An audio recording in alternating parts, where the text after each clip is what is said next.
Example 5 में दिया हुआ है एक टावर है, ये ए से लेकर बी तक आप देख रहे हो, ये टावर है। इधर मैंने 2 सन बनाए हैं, वहाँ पे नहीं दिया हुआ पर एक्चुअल में वहाँ पे सन है। तो वहाँ पे ये बताया हुआ है कि जो शेडो है, जब सन था 30 डिग्री के अल्टीट्यूड पे, 30 डिग्री के अल्टीट्यूड पे, तो जो शेडो थी वो लंबी बन रही है, और जब वो 60 डिग्री पे गया तो वो छोटी बन रही है। उन दोनों शेडो की लेंथ का डिफरेंस दिया हुआ है आपको 40 मीटर, ठीक है। तो यहाँ पे डाउट बच्चों को ये आ रहा है कि ये कैसे हमें पता लगेगा कि 30 डिग्री पे बड़ी बन रही है कि 60 डिग्री पे बड़ी बन रही है। तो उसके लिए मैं आपको यहाँ पे एक एक्सपेरिमेंट करके दिखाऊंगा। ये पेन देख रहे हो आप, आपको यहाँ पे वीडियो में यहाँ पे शेडो दिख रही है, ये पेन की यहाँ पे ना शेडो दिखेगी आपको। तो ये देखिए, जब फ़ोन इस एंगल पे है, ये एंगल पे यानी कि नीचे है, मान लो सन नीचे है यहाँ पे, तो शेडो देखो कितनी लंबी जा रही है। जैसे जैसे फ़ोन ऊपर करूँगा मैं ऐसे, मतलब एंगल ऊपर करूँगा, जैसे दोपहर के टाइम 12 बजे सन बिल्कुल ऊपर होता है तो शेडो छोटी होगी, जैसे जैसे मैं नीचे जाऊँगा शेडो लंबी हो रही है, ठीक है। तो यहाँ पे कुछ ऐसा ही कंसेप्ट दिया हुआ है, पर फिर भी मैं यहाँ पे आपको बता देता हूँ कि जब सन 30 डिग्री पे था तो शेडो बनेगी लंबी, कितनी लंबी, काफ़ी लंबी। तो ये शेडो बन गई, ठीक है, ये हमारी शेडो बन गई पहली वाली, जब सन कहाँ पे था, 30 डिग्री पे था। हमें यहाँ पीछे से कोई लेना देना नहीं है, जो सारा काम है वो आगे से होगा, ठीक है। फिर जब सन आ गया 60 डिग्री पे, मतलब सन अब ऊपर आ गया, थोड़ा सा और ऊपर आ गया, तो शेडो छोटी होगी, छोटी हो गई, और सन का एंगल क्या दिया हुआ उन्होंने यहाँ पे 60 डिग्री दिया हुआ है। कितना दिया हुआ है, 60 डिग्री। और उन्होंने आपको ये बता दिया कि 30 डिग्री से लेके जो 60 डिग्री, मतलब ये जो पहले वाली शेडो थी और ये जो बाद में जो अब शेडो बनी है, पहले वाली शेडो बाद वाली शेडो से 40 मीटर लॉन्गर है। कितनी लॉन्गर है, 40 मीटर। आपको एक टोटल लेंथ नहीं दी है, आपको सिर्फ इतना हिस्सा बताया कि ये चीज़ 40 मीटर है, ठीक है। हाइट ऑफ टावर भी आपको नहीं बताई, और क्वेश्चन में आपसे हाइट ऑफ टावर उन्होंने पूछा है, तो इसे आप एच ले लोगे, ए बी, यहाँ पे क्वेश्चन के अंदर सी पॉइंट है और यहाँ पे डी पॉइंट है, ठीक है। तो फिगर बनाना बहुत ज़रूरी है सारे क्वेश्चंस के अंदर। तो ये फिगर आई होप आप सभी को समझ आ गया। अब यहाँ पे 2 राइट एंगल ट्रायंगल सब बच्चों को दिख रहे हैं। पहला राइट एंगल ट्रायंगल है ABC। इन क्वेश्चंस को करने का सबसे अच्छा तरीका है, एक तरफ आप लिख दो इन ट्रायंगल ABC एंड एक तरफ आप लिख दो इन ट्रायंगल ABD। शुरू में अगर आप ऐसे वाला ये वाला ट्रिक यूज़ करोगे तो आपके सारे क्वेश्चन बिल्कुल ठीक होंगे। इन ट्रायंगल ABC मुझे बताओ AC और AD निकालने का कोई फ़ायदा है, कोई फ़ायदा नहीं है। तो यहाँ पे आपको एक परपेंडिकुलर की ज़रूरत है और एक बेस की ज़रूरत है, ठीक है। BC आपको नहीं पता, कोई इशू नहीं है। tan 60 is equal to perpendicular over base, यानी कि AB ओवर BC। tan 60 पे क्या वैल्यू होती है, √3। AB को आपने H ले लिया, BC को BC रहने दो, ठीक है। अभी इसे यहीं छोड़ दो, इसके आगे कुछ भी मत करो, आप कर ही नहीं सकते कुछ भी। इन ट्रायंगल ABD tan 30, देखो ना ABD में यहाँ पे एंगल क्या है, tan 30 is equal to AB over BD, AB over BD। tan 30 को लिख लो 1/√3, AB को लिख लो H, BD को लिख लो BC प्लस CD। अगली लाइन में 1/√3 H, BC को BC रहने दो, CD कितना था 40, तो यहाँ पे लिख लो 40, ठीक है। अब कुछ भी नहीं करना आपको, BC प्लस 40 इधर आ जाएगा, √3 इधर आ जाएगा, क्रॉस मल्टीप्लाई कर दिया हमने, BC प्लस 40 यहाँ आ गया, √3 आपका यहाँ पे आ गया, ऐसे। अब देखिए BC की वैल्यू अगर आपको पता लग जाए तो आपको हाइट ऑफ टावर पता लग जाएगा, ठीक है। तो यहाँ से आप BC की वैल्यू निकाल लो, यहाँ से जो पहली इक्वेशन बनी थी BC की वैल्यू निकाल लो। BC आ गया इधर, √3 आ गया नीचे, तो ये चीज़ आ गई, BC की वैल्यू आ गई। इसे इक्वेशन 1 दे दो। अब लिखो बाय इक्वेशन 1, यहाँ पे BC की जगह पे क्या पुट कर दो, H/√3।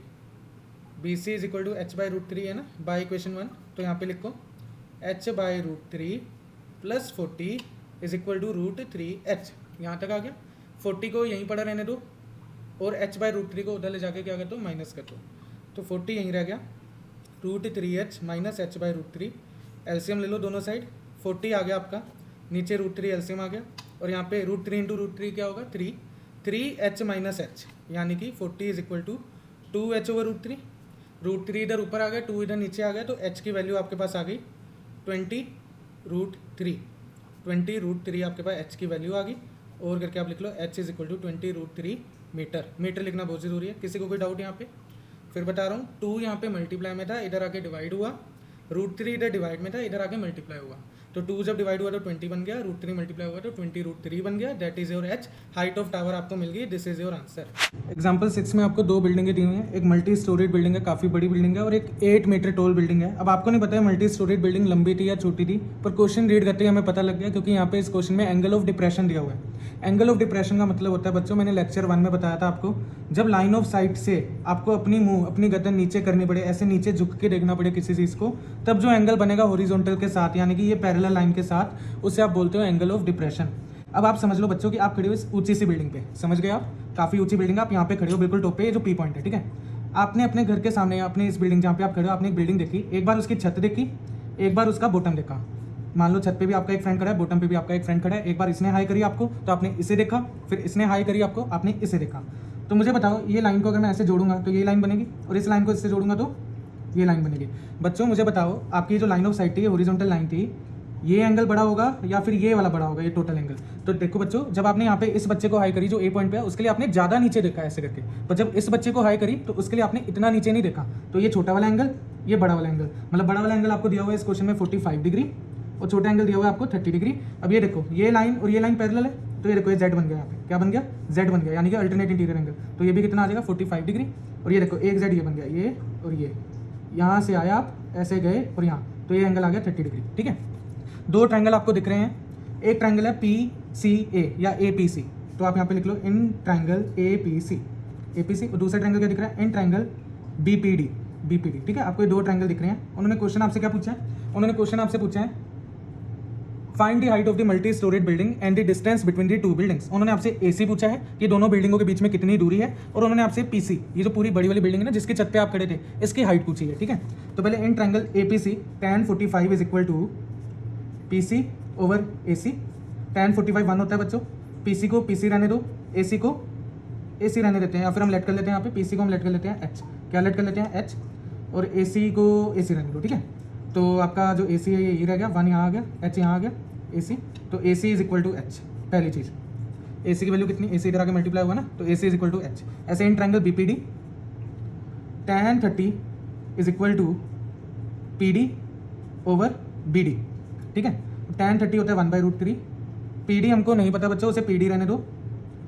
BD की वैल्यू आप ऑलरेडी निकाल चुके हो, BD क्या होगा? AC के इक्वल होगा। अभी इसे BD लिख लेते हैं। ठीक है, BD को इधर ले जाओ, PD के साथ आ गया √3, PD के साथ आ गया √3, यहाँ तक आ गया बच्चों।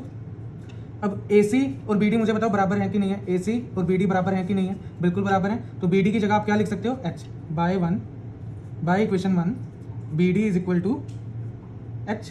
BD कितना आ जाएगा बच्चों? H, और चलो BD आ गया आपका H, तो हमने यहाँ पे H डाल दिया, PD आ गया PD के साथ आ गया √3। अब हमें PD की वैल्यू भी डालनी है बच्चों। किसकी वैल्यू? PD की। मुझे बताओ अगर ये PC जो था ये H था, तो ये CD कितना होगा? 8 होगा कि नहीं होगा? CD कितना होगा? 8 हुआ ना। CD अगर 8 है तो PD कितना होगा? क्यों? क्योंकि बच्चों A भी 8 दिया हुआ था, तो PD कितना होगा? H-8। कितना होगा? H-, टोटल में से 8 माइनस करा तो PD आ गया H-8। तो H को यहीं रहने दो, PD की जगह लिख दो H-8, ब्रैकेट लगा के √3 को अंदर लेके आओ, दोनों से मल्टीप्लाई होगा, √3H माइनस 8√3 इधर माइनस का, इधर आके प्लस का हो जाएगा, √3H वहीं रह गया, H इधर प्लस का था, इधर आके माइनस का हो जाएगा, 8√3 ऐसे रहने दो, H कॉमन ले लो, यहाँ पे आ गया √3 माइनस 1, √3 माइनस 1 इधर मल्टीप्लाई का, इधर आके क्या हो जाएगा? डिवाइड हो जाएगा। तो 8√3 over √3 minus 1 meter is equal to height of the building. This is your answer. But हमें ऐसे नहीं छोड़ना, आपको पता है जब नीचे रूट आ जाए तो हमें क्या करना होता है? नीचे रूट आ जाए तो हम यहाँ पे रैशनलाइज करेंगे। तो बच्चों H is equal to 8√3 into √3 plus 1, √3 minus 1, √3 plus 1। ठीक है, ऊपर आपका आ जाएगा सोल्व करने के बाद। तो बच्चों आफ्टर रैशनलाइजिंग फाइनल आंसर आपके पास आ जाएगा। पहले देखो 2 कॉमन लिया, नीचे वाले 2 से कट गया, फिर 4 भी देखो कॉमन आ रहा था, 4 यहाँ पे 12 यहाँ पे, तो वो कॉमन लिया, तो फाइनल आंसर आपके पास हाइट ऑफ द बिल्डिंग क्या आ गई? जो मल्टी स्टोरेड बिल्डिंग थी क्या हाइट आ गई उसकी? 4 ब्रैकेट में √3 प्लस 3 ब्रैकेट क्लोज मीटर। और उन्होंने आपसे ये भी पूछा था कि डिस्टेंस बिटवीन दी 2 बिल्डिंग्स भी निकालो। तो ऑलरेडी बच्चों ऊपर देखो इक्वेशन 1 जो आपने निकाली थी यहाँ पे, जैसे इक्वेशन 1 आपने लिया था, AC किसके इक्वल आया था? H के इक्वल आया था। तो आपका जितना H है उतना ही कितना आ गया? 4√3 प्लस 3। दोनों बिल्डिंगों के बीच का डिस्टेंस भी कितना आ गया? 4√3 प्लस 3 मीटर। और यहाँ पे आपका हो गया क्वेश्चन पूरा। एग्जाम्पल 7 में बच्चों दिया हुआ है कि एक ब्रिज है, ये जो आप देख रहे हो इधर को, ये जो फ्लो कर रहा है ये एक नदी है। ठीक है, ये एक नदी है, ब्रिज के नीचे से फ्लो कर रही है। आप ब्रिज के ऊपर इस पॉइंट पे खड़े हो। ठीक है, P पॉइंट पे कहाँ पे खड़े हो? P पॉइंट पे खड़े हो। ठीक है, तो ब्रिज की हाइट क्या दे रखी है आपको? ब्रिज की हाइट दे रखी है आपको 3 मीटर। कितनी दी हुई है? 3 मीटर। ब्रिज की जो हाइट है वो दी हुई है आपको 3 मीटर। ठीक है, ये जो PD है, PD आपको 3 मीटर दिया है। और ये जो आपकी जो लाइन है, ये जो लाइन सीधी से बनाई है, लाइन ऑफ साइट है, इसे आप हॉरिजॉन्टल एक्सिस भी बोल सकते हो। एंगल ऑफ डिप्रेशन आपको दिया हुआ है, यानी कि एक बार आपने इस A पॉइंट को देखा, ये नदी है ना पूरी, A से लेके B तक ये विड्थ ऑफ द रिवर है। क्या है ये? विड्थ ऑफ द रिवर, नदी की चौड़ाई। ठीक है, एक बार आपने A को देखा, एक बार आपने B को देखा। ठीक है, एक बार आपने B को देखा, एक बार B को देखा और एक बार A को देखा। तो एक एंगल आपने यहाँ पे बनाया, let it be 30 degree. 2 angle दिए हुए हैं ना, आप किसी को भी कहीं पे भी ले सकते हो, क्योंकि हमें कौन सा पता है कि पॉइंट कहाँ पे है। तो एक आपका आ गया 30 डिग्री और एक आपका आ गया 45 डिग्री। क्या आ गया? 45 डिग्री, एक आ गया 45 डिग्री और एक आ गया 30 डिग्री। तो अगर बच्चों ये 30 डिग्री होगा तो ये भी कितना होगा 30 डिग्री, मैं पहले भी बता चुका हूँ अल्टरनेट इंटीरियर एंगल। और अगर ये 45 है तो ये भी कितना होगा 45 डिग्री। अब बच्चों यहाँ पे आपको दो ट्रायंगल दिख रहे हैं, एक ट्रायंगल है इन ट्रायंगल APD। कौन सा ट्रायंगल बच्चों APD। यहाँ पे आपको जो काम की चीज़ है वो एक ये है और एक ये है, क्योंकि आपको क्या निकालना है, आपको निकालना है, आप लिख लो यहाँ पे टू फाइंड क्या निकालना है AB, आपको AB निकालना है यानी कि विड्थ ऑफ दी रिवर। ठीक है, तो एक बार इन ट्रायंगल APD ले लो, APD यहाँ पे आपका आ गया PD अपॉन AD और इधर आ जाएगा tan 30 is equal to PD upon AD perpendicular over base. तो tan 30 आ गया 1/√3, PD आपका आ गया 3, AD को आप AD रहने दो, AD इधर आ जाएगा, √3 इधर आ जाएगा, तो AD की वैल्यू आ गई 3√3 मीटर। ठीक है, सिमिलरली दूसरा ट्रायंगल कौन सा लोगे, इन ट्रायंगल BPD, इन ट्रायंगल BPD tan 45 आ जाएगा आपका PD अपॉन BD। कंफ्यूज नहीं होना बच्चों, PD आपका परपेंडिकुलर है, अब BD आपका बेस है। tan 45 आ गया 1, PD आपका 3, BD आपका इधर आ जाएगा मल्टीप्लाई, तो BD आपका आ गया 3 मीटर। अब मुझे बताओ आपको AB निकालना था, AB is equal to therefore AB is equal to AD plus BD। Clear है, डायग्राम में दिख रहा है, AB is equal to AD plus BD। AD आ गया 3√3 मीटर, BD आ गया 3 कॉमन आ गया, अंदर रह गया √3 प्लस 1, 3 कॉमन आ गया तो यहाँ पे 1 रह गया, यहाँ पे √3 रह गया मीटर। ये आपके आगे विड्थ ऑफ दी रिवर, क्या आ गई ये विड्थ ऑफ दी रिवर जो आपसे क्वेश्चन में पूछा था। 9.1 क्वेश्चन नंबर 1 काफ़ी सिंपल क्वेश्चन है बच्चों। AB एक पोल दिया हुआ है, आपसे क्वेश्चन में इसकी हाइट पूछी है। AC जो है ये रोप है 20 मीटर की, जो ग्राउंड के साथ एंगल बना रही है 30 डिग्री का। तो बच्चों अब आपको ये जो 20 मीटर ये क्या है, ये है H यानी कि हाइपोटेन्यूज। ठीक है, ये आपका हाइपोटेन्यूज हो गया। आपको ये AB निकालना है, AB क्या होता है परपेंडिकुलर, BC क्या होता है बेस, यानी कि जो एंगल के साथ वाली चीज़ होती है वो बेस। मुझे बताओ बच्चों PBP HHB SCT साइन कोज और tan में से कौन सा ऐसा फॉर्मूला है जिसमें P भी आ रहा हो और H भी आ रहा हो, तो एक ही है बच्चों साइन थीटा का, है ना। तो यहाँ पे आप लगाओगे इन ट्रायंगल ABC, डायग्राम आपको दिया हुआ है क्वेश्चन के अंदर ही, काफ़ी सिंपल क्वेश्चन है। साइन एंगल क्या आएगा 30 degree, sine 30 is equal to perpendicular कितना है AB और हाइपोटेन्यूज कितना है आपका AC।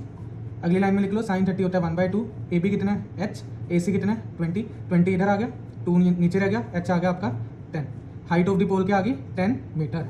This is your question number 1।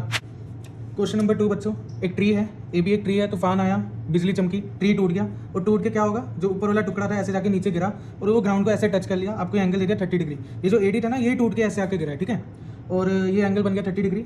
जो फुट ऑफ द ट्री है और जो पॉइंट जहाँ पे जाके ट्री की जो टॉप ने टच करा, ये वाला पॉइंट, इन दोनों के बीच की दूरी 8 मीटर दी है। क्वेश्चन में आपको फाइंड करने को कहा है हाइट ऑफ द ट्री यानी कि H, जिसे आप क्या लेट कर रहे हो H, और H क्या है AB दिख रहा है आपको साफ साफ की ट्री तो AB है हमारा, और AD प्लस BD, तो जितना भी AD होगा उतना ही CD होगा, क्योंकि ये AD ही तो नीचे जाके गिरा। तो एक क्वेश्चन में चीज़ लिख लेना, गिवन में AD जो है वो CD के इक्वल है, मतलब पहले आप CD निकालोगे, जितना CD आएगा वो आपका AD होगा, फिर आप BD निकालोगे, AD और BD को ऐड करोगे तो आपको हाइट ऑफ द ट्री मिल जाएगी। तो जल्दी से करते हैं बच्चों, इन ट्रायंगल BCD, ट्रायंगल तो देखो एक ही दिख रहा है BCD। यहाँ पे अब आपको एक तो ये 8 पता है, आपको एक BD चाहिए, तो BD ढूंढ लेते हैं पहले तो। BD अपॉन BC यानी कि perpendicular over base is equal to tan 30 क्या होता है परपेंडिकुलर ओवर बेस। BD को BD रहने दो, BC को 8 लिख लो और 8 उधर जाके क्या हो जाएगा मल्टीप्लाई। tan 30 क्या होता है 1/√3 और जो नीचे वाला BC का 8 था वो यहाँ आके क्या हो गया मल्टीप्लाई। तो BD की वैल्यू आ गई आपके पास 8/√3। अभी इसे ऐसे रहने दो, आगे जाके देखेंगे रैशनलाइज करना हो तो करेंगे, नहीं तो कोई बात नहीं, क्या पता है ऐसे ही प्लस हो जाए आपका। ठीक है, तो अब जल्दी से दोबारा लिखो आप इन ट्रायंगल BCD। अब की बार आपको BC पता है 8, आपको परपेंडिकुलर भी पता है, बट अब आपको निकालना क्या है CD, क्योंकि जितना CD होगा उतना ही तो AD होगा, तो AD निकालने के लिए आपको CD पता होना जरूरी है। तो CD तो आपका हाइपोटेन्यूज है, तो साइन 30 का फॉर्मूला लगा लेते हैं, sine 30 is equal to perpendicular over hypotenuse, नहीं तो यहाँ पे कोस 30 भी आप लगा सकते थे, कोस 30 लगा लो। ठीक है, कैलकुलेशन में मुश्किल हो जाएगा, आप लगा लो कोस बेस, देखो ना कोस का क्या फॉर्मूला है बेस अपॉन हाइपोटेन्यूज। ठीक है, तो कोस 30 इज इक्वल टू बेस है 8, हाइपोटेन्यूज है आपका CD, क्या है CD, कोस 30 होता है √3/2 और 8 आपका यहाँ रह गया, CD आपका यहाँ रह गया। अगली लाइन में क्या होगा, यहाँ पे CD इधर आ जाएगा और 2 इधर ऊपर आ जाएगा, √3 इधर नीचे आ जाएगा। तो यहाँ से सोल्व करने के बाद आपके पास CD की वैल्यू आ जाएगी 16/√3, क्या आ जाएगी बच्चों 16/√3 मीटर। अब जितना CD था उतना ही AD था। ठीक है, अब आपको AD भी पता लग गया, AD भी पता लग गया और BD भी पता लग गया। ठीक है, 8/√3 और 16/√3। अब आपकी जो हाइट ऑफ द ट्री होगी, height of the tree is equal to H यानी कि AB, यानी कि इन दोनों को आपको प्लस करना है, यहाँ ऊपर हमने ऑलरेडी शो कर दिया।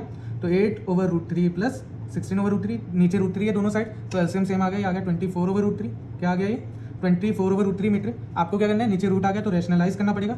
रैशनलाइज करने के बाद बच्चों ये आ जाएगा 24√3/3 मीटर। 3 से 24 कट गया, 8 आ गया, तो final answer height of the tree आ गई 8√3 metre. This is your answer.